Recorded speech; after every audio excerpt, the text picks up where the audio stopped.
নমস্কার বন্ধুরা, সবাই কেমন আছেন? সবাইকে আমার চ্যানেলে স্বাগতম। তো আবারও চলে আসলাম রান্না নিয়ে। আজকে আমি জমক রান্না করব, মানে হচ্ছে দুই চুলায় একসাথে রান্না করব। এটা খুব কমই আমার রান্না করা হয়, বিশেষভাবে তরকারি। তো আজকে আমার একটু তাড়াহুড়োর ভিতরে আছি, এখন ছোট একটা জবের ভিতরে আছি, এই জন্য আর কি রান্নাটা নিয়মিত দেখাতে পারি না। যতটুকু পারি ততটুকু আপনাদের সঙ্গে তুলে ধরার চেষ্টা করি। আর ফেসবুক পেজ আমি অনেক দিন ধরে কাজ করে আসছি, বাট আমার কোনো দিক দিয়ে কোনোভাবে কোনো কিছু হচ্ছে না, কিন্তু তাই বলে আমি হাল ছেড়ে দেবো না। আমি চেষ্টা করবো কি কত দূর যাওয়া যায় আর কত দূরে মানে যাওয়া লাগবে আমার, ততদিন সময় নিয়ে আমি করব। তো যাই হোক, আমি আজকে দুই প্রকারের তরকারি রান্না করব। একটা হচ্ছে বেগুনের তরকারি আর একটা হচ্ছে ধুন্দুলের তরকারি বা মধুকুশির তরকারি। তো প্রথমেই আমি তরকারিটা সোমবার দিয়ে নিয়েছি, কারণ আমি একবারে এটা দেওয়া পছন্দ করি, বারবার আমি দিই না। আর এই তরকারি খেয়ে দেখবেন খুবই টেস্টি লাগে।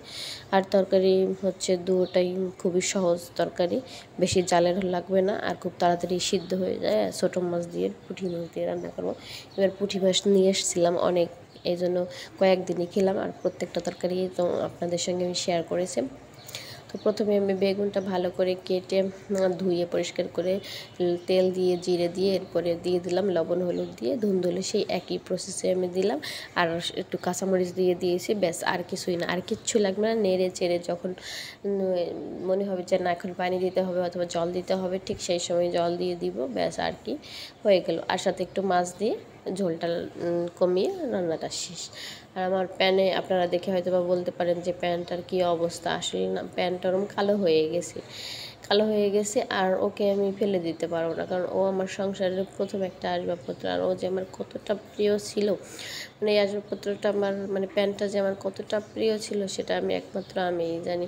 তো আমার ওর হাতলটা নষ্ট হয়ে গেছে, কিন্তু তাও আমি ফেলি না, কারণ এটা দিয়ে আমার অনেক কাজে লাগে।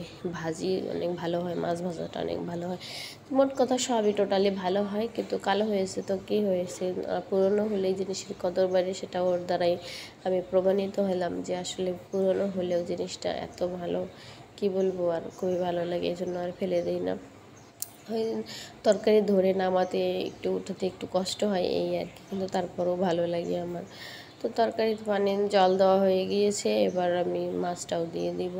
আর ধুন্দুলের তরকারি তো জল এসেই গেছে, তো ওই ধুন্দুলের তরকারি অতিরিক্ত হলে আপনারা জল দিবেন, ওর ভিতরে যে একটা মানে জল আছে ওটাতেই তরকারি হয়ে যাবে। আর এখানে তো আমার অল্প একটু, এই জন্য আমি একটু জল দিয়ে আর একটু ঝোল করলাম, কারণ একেবারে শুকিয়ে গেলে ঝোল থাকবে না, এই জন্য আর কি আর একটু জল দিলাম। আর না অতিরিক্ত হলে জলই দিতাম না, ওতেই যে জল ছিল তাতেই তরকারি হয়ে যায়।